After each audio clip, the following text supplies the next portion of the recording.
Buen día, el día de hoy mis compañeros Mariela Morales Mechum, Angelina Mait Gómez Jaramillo, Jorge Fernando Ángeles García y su servidor Alberto Portillo Torres, estudiantes en la Universidad Popular Autónoma del Estado de Puebla en la carrera Ingeniería Aeroespacial, presentamos nuestro proyecto final de laboratorio de Ciencia de Materiales. Durante este periodo realizamos distintas prácticas de laboratorio para entender cómo se comportan los materiales. estudiar su estructura mediante técnicas aprendidas en clase usadas en ingeniería. así mediante el análisis seleccionar los materiales adecuados para cada aplicación. Cada práctica nos permitió observar desde la estructura microscópica hasta propiedades mecánicas como la dureza y la resistencia de nuestros materiales.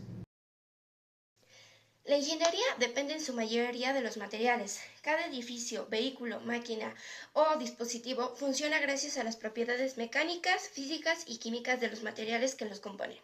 Sin embargo, esas propiedades no son estáticas, cambian según su estructura interna y los procesos a los que son sometidos, como la solidificación, la deformación, la fundición o el tratamiento superficial. Por esta razón, el estudio experimental de los materiales es fundamental dentro de la formación académica de la rama de la ingeniería.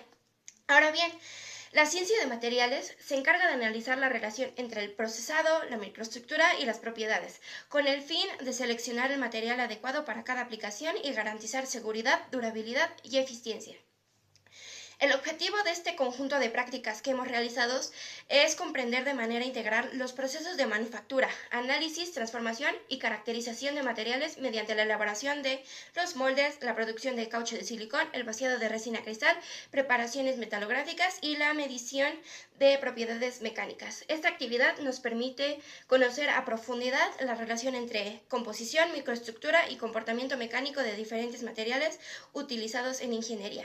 La importancia de esta práctica radica en que constituyen un puente fundamental entre la teoría y la experiencia experimental. Comprender cómo se comporta un material desde la etapa de diseño del molde hasta su caracterización bajo cargas mecánicas permite al estudiante desarrollar un pensamiento crítico basado en evidencias científicas, además de que estas prácticas refuerzan competencias clave como precisión dimensional, la manipulación de reactivos, el análisis microestructural, la interpretación de curvas de esfuerzo de formación y el uso de instrumentación especializada.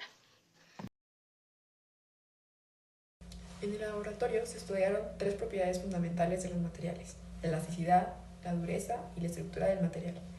Estas son propiedades que definen el comportamiento mecánico, la resistencia y la aplicación adecuada de cada material en ingeniería. Número 1. La elasticidad. Primeramente, ¿cómo se define? Bueno, la elasticidad es la capacidad de un material para deformarse temporalmente cuando se le aplica una carga y recuperar, posteriormente, su forma original al retirar dicha carga. Para esta propiedad se utiliza una medición de un ensayo de tensión utilizando la máquina universal de ensayos, como lo fue utilizada en una práctica a la que posteriormente vamos a explicar, donde se obtiene una gráfica de esfuerzo con respecto a la deformación sufrida de cada material. Para esa propiedad se utilizaron tres fórmulas diferentes. La primera, la del esfuerzo. El esfuerzo indica la intensidad de la fuerza aplicada sobre un material por unidad de área, es decir, nos permite conocer cuánta carga está soportando un material en relación a su tamaño. Y sus unidades son pascales, megapascales o newton sobre milímetros cuadrados. Como fórmula número 2 se tiene la deformación unitaria, la cual es la proporción de cambio en la longitud original del material cuando se le aplica una fuerza. Es decir, mide qué tanto se estira o comprime un material sin importar su tamaño inicial. Esta medición es adimensional, por lo tanto no tiene unidades. Como segunda propiedad se encuentra la dureza. Esta se define como la resistencia de un material a ser rayado, penetrado o deformado permanentemente. Entre los métodos más utilizados para la medición de esta propiedad se encuentra el método de Brinell o el de Rockwell, en los cuales se aplica penetradores en la superficie bajo cargas específicas. La fórmula que utilizamos para esta propiedad es la de dureza de Brinell, la cual indica la resistencia de un material a la penetración mediante una bola de acero o carbonuro sometida a una fuerza F. Si la huella es pequeña, un valor pequeño, la dureza es alta, y si la huella es grande, la dureza es baja. En la fórmula se tienen varias variables: F es la carga aplicada, D el diámetro de la bola, D minúscula el diámetro de la huella, y se utiliza para comparar materiales según su resistencia superficial, como aceros, bronce o aluminio. La tercera propiedad fundamental de un material es su estructura. La estructura de un material está formada por átomos o cristales acomodados en patrones ordenados o desordenados. Esta estructura define su dureza, ductibilidad, resistencia o conductividad, entre otras. Los tipos de estructuras más comunes son la FCC, BCC y HCP.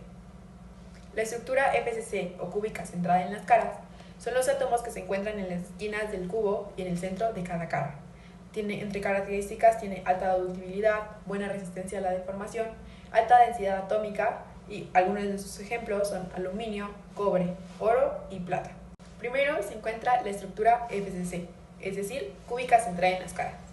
En esta los átomos se encuentran en las esquinas del cubo y en el centro de cada cara. Entre sus características están la alta ductibilidad, buena resistencia a la deformación y alta densidad atómica. Entre sus ejemplos se encuentra el aluminio, el cobre, el oro y la plata. Posteriormente se encuentra la estructura BCC o cúbica centrada en el cuerpo. Es cuando los átomos están en las esquinas y uno en el centro del cubo. Son materiales más duros y resistentes, tienen menor ductibilidad que FCC y la densidad atómica es menor. Algunos ejemplos son el hierro a temperatura ambiente, el cromo y el tungsteno. Luego se encuentra la estructura HCP, es decir, la hexagonal compacta. Es cuando los átomos se organizan en un patrón hexagonal con capas apiladas. Son de baja ductibilidad, más frágiles a temperatura ambiente, alta resistencia, compactación muy alta, y algunos de sus ejemplos son titanio, magnesio y zinc. Posteriormente se encuentran los métodos de observación de los materiales, entre los cuales se encuentran la microscopía electrónica de barrido, SEM, la microscopía electrónica de transmisión, TEM, la difracción de rayos X, XRD, la estereomicroscopía, la microscopía digital y la microscopía óptica, en la cual se utiliza el microscopio metalográfico y fue el método que utilizamos en ese semestre de Ciencia de Materiales. Ahondando un poco más en el método utilizado en este parcial de Ciencia de Materiales, está la microscopía óptica, en la cual se utiliza el microscopio metalográfico. Esta microscopía utiliza la luz reflejada en la superficie pulida y atacada del material para observar su microestructura, en la cual se puede observar tamaño y forma del grano, límites de grano, fases metálicas, inclusiones no metálicas y porosidad superficial. Entre sus ventajas se encuentra que es un método rápido y económico y tiene amplificaciones entre 50x y 1000x. Y entre sus limitaciones no permite ver defectos muy pequeños como dislocaciones de los materiales. Como se mencionó al inicio, en esta materia se utilizó el microscopio metalográfico, pero para utilizarlo se necesitan antes los siguientes puntos. Primeramente se tiene que lijar el material, el cual tiene como propósito eliminar material superficial y rayaduras profundas. Se usan lijas con granulometría progresiva de gruesa a fina y el resultado es una superficie uniforme y plana, aunque todavía con rayas visibles. Como segundo punto se encuentra el pulido, el cual tiene como propósito eliminar las rayaduras del lijado y obtener una superficie espejo, en la cual se utiliza un paño de pulido con abrasivos finos, alúmina o diamante generalmente, y su resultado es una superficie brillante sin defectos visibles a simple vista. Por último, se encuentra el ataque químico, el cual tiene como propósito revelar los límites de grano, fases e inclusiones mediante corrosión selectiva. ¿Cómo se hace? Bueno, se sumerge la muestra o se aplica un reactivo químico específico según el material. Y como resultado, las microestructuras se vuelven visibles bajo el microscopio. Y así se revelan granos, fases e inclusiones de cada material. Comenzando con la práctica 0, en esta práctica de laboratorio se elaboraron moldes de madera con el propósito de contar con estructuras firmes y resistentes en las que posteriormente se permita vaciar los reactivos para la obtención del caucho. Esta práctica se centró en el diseño, el corte y el ensamblado de las piezas de madera, cuidando las dimensiones y acabados para garantizar un molde funcional y seguro en el que no se derrame ninguna sustancia. Este procedimiento constituye la etapa inicial en la preparación de los siguientes reactivos y materiales experimentales, ya que los moldes servirán como base para pruebas posteriores relacionadas con la solidificación del caucho. Práctica número 1. Durante esta práctica se utilizaron moldes de madera en los cuales se depositaron reactivos químicos con la finalidad de producir caucho. Estos moldes fueron previamente preparados en la práctica 0. El procedimiento de la práctica número 1 consistió en preparar la mezcla de las sustancias y vertirla en los moldes, donde se llevó a cabo la reacción que permitió su endurecimiento. Estas sustancias fueron el caucho y silicón, el diluyente de silicón y el catalizador TP para caucho y silicón. Como resultado, se obtuvo un material flexible y resistente, semejante al caucho, lo cual permitió comprobar cómo, a partir de ciertos compuestos y bajo condiciones controladas, es posible generar materiales poliméricos de uso común. En la práctica 2, se realizaron los procesos de corte de probetas, encapsulado y vaciado de resina cristal, utilizando los moldes de caucho de silicón elaborados previamente. El objetivo fue comprender las técnicas de manipulación y preparación de muestras mediante encapsulado en frío y vaciado con resinas poliéster. Se observaron los principios de polimerización, las proporciones adecuadas de catalizador y las propiedades obtenidas en las muestras finales. Estas actividades permitieron reforzar los conocimientos sobre materiales compuestos y sus propiedades físicas al ser modificados con distintos aditivos. Práctica número 3. En esta práctica se realizó la preparación metalográfica de varias muestras metálicas y muestras de resina para observar su microestructura. El proceso incluyó las etapas de lijado, pulido y ataque químico, utilizando resina cristal con catalizador K2000 para el empastillado. Se emplearon lijas de diferente granometría hasta obtener una superficie lisa seguida de un pulido fino con pasta rosa para las muestras de resina y un ataque químico para las muestras metálicas, posteriormente enjuagadas y secadas con aire y pulidas con cera para darle brillo y protección. El resultado fue una superficie brillante y uniforme, adecuada para el análisis microscópico, lo cual demuestra la importancia de una correcta preparación para obtener observaciones microestructurales confiables. En esta práctica, medición de propiedades mecánicas en compósitos, sometimos nuestros tubos de resina, nuestras muestras, a tensión en la máquina universal. Para realizar estos ensayos, se miden primero las dimensiones de nuestras muestras, sobre todo el área y la longitud inicial. Una vez bien definidas las dimensiones de nuestras muestras, las sometemos en la máquina universal a pruebas de tensión. En ella, la máquina registra tanto la carga como el alargamiento de nuestra muestra.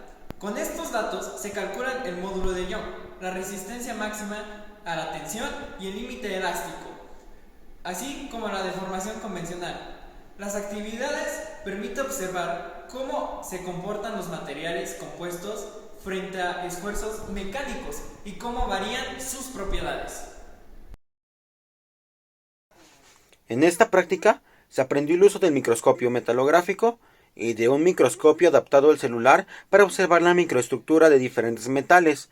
Las muestras metálicas fueron preparadas mediante corte, lijado y pulido para obtener superficies lisas y reflectantes adecuadas para la observación. Posteriormente, se analizaron empleando ambos tipos de microscopios, comparando la calidad y características de las imágenes obtenidas. El uso del microscopio del celular permitió visualizar estructuras básicas y complementar el análisis. La práctica permitió reforzar la importancia de una buena preparación de la muestra y comprender las diferencias entre equipos en observación óptica. 6. Medición de dureza. Durante esta práctica trabajamos con las muestras previamente desarrolladas en el laboratorio para determinar su dureza mediante el método de Brinell. Primero, se prepararon las muestras puliendo y lijando para obtener superficies óptimas para su estudio. Después, se colocaron en el durómetro, se ajustó el equipo y se realizaron las pruebas pertinentes para cada muestra. Esta práctica permitió comprender cómo se realiza una prueba de dureza, así como la necesidad de ajustar el equipo y preparar las muestras adecuadamente para resultados confiables. Resultados práctica 4. Como resultado, en nuestro primer tubo de resina, el cual era resina pura, obtuvimos un módulo de Young de 1.09 por 10 a la 6 pascales. En el segundo tubo, el cual tenía 1% de harina, obtuvimos un módulo de Young de 1.19 por 10 a la 6 pascales, lo cual muestra un incremento en su rigidez de 9% con respecto al primero. Con el tubo 3, el cual se encontraba en una cantidad de 2% de harina, obtuvimos un módulo de Young de 1.43 por 10 a la 6 pascales, mostrando un incremento del 31% en su rigidez. Por lo tanto, concluimos que la adición de un polvo o compuesto externo aumenta la rigidez del material. El tubo con 2% de harina es claramente más rígido que los otros. Así, un mayor número de Young suele traducirse en una mayor resistencia a la deformación elástica. Práctica 5. Los resultados indican que el aluminio presenta una mayor densidad de granos, alrededor de 190 granos, con un tamaño medio de 5 micras, lo que sugiere una microestructura fina que suele conferir mayor resistencia mecánica y mejor ductilidad.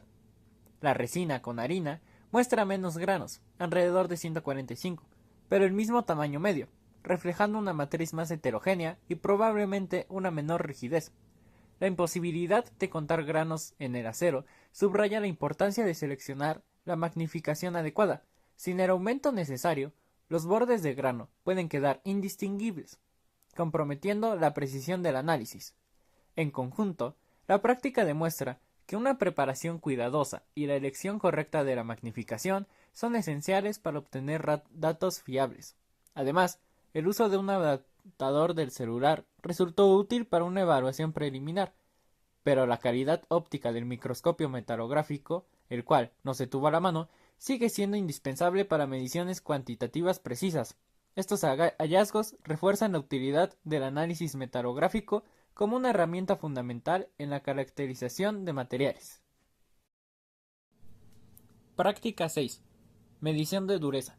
Los valores obtenidos indican que la muestra de aluminio presenta una dureza de Brinell de aproximadamente 469 Hb, la resina alrededor de 100 Hb y el acero carbonizado una dureza obtenida de alrededor de 359 Hb, que se sitúa dentro del rango típico de aceros cementados, 150 a 400 Hb. Esto indica que el tratamiento de este último fue efectivo y que el material posee una resistencia mecánica adecuada para aplicaciones donde se requiere alta dureza superficial. En contraste, la resina muestra una dureza baja, coherente con la naturaleza blanda, mientras que el aluminio está dentro del rango esperado para aleaciones tratadas. La importancia de esta práctica es que permite verificar que los materiales cumplen con las especificaciones requeridas antes de su puesta en servicio, evitando fallas prematuras, así como la optimización de procesos. Al cuantificar la dureza, es posible ajustar parámetros de tratamientos térmicos o de fabricación, por ejemplo, la composición de la resina, para alcanzar las propiedades deseadas. La práctica brinda una experiencia directa con conceptos como la relación entre carga, diámetro de indentación y dureza, reforzando la comprensión de la mecánica de materiales. En conclusión, los resultados obtenidos en la práctica confirmaron que la estructura interna de los materiales determina totalmente su comportamiento mecánico. Los metales presentaron una microestructura más fina, lo que tradujo en mayor dureza y una mayor resistencia a la deformación. En cambio, las resinas mostraron una estructura más amorfa y menos resistente, aunque observamos que al agregar refuerzo como la harina y el material se volvió más rígido y estable. En general, pudimos comprobar que procesado, microestructura y propiedades están directamente conectados y que entender esta relación es fundamental en la ingeniería de materiales y en todas las ingenierías. Y con esto, damos por concluido nuestro trabajo final de laboratorio de ciencia de materiales. A lo largo de las prácticas, pudimos comprobar cómo cada proceso, desde la preparación metalográfica hasta los ensayos mecánicos, influyen directamente en el comportamiento de los materiales. Entender la relación entre microestructura, dureza y elasticidad nos permitió ver que todo en ingeniería tiene una razón técnica y nada es casualidad. También aprendimos que los resultados solo tienen sentido cuando se analizan correctamente y se comparan con la teoría. Esa parte fue clave para comprender lo que estaba pasando en cada prueba. En general, este laboratorio nos ayudó a desarrollar criterio, observar, medir, analizar y justificar por qué un material sirve o no para una aplicación específica. Gracias.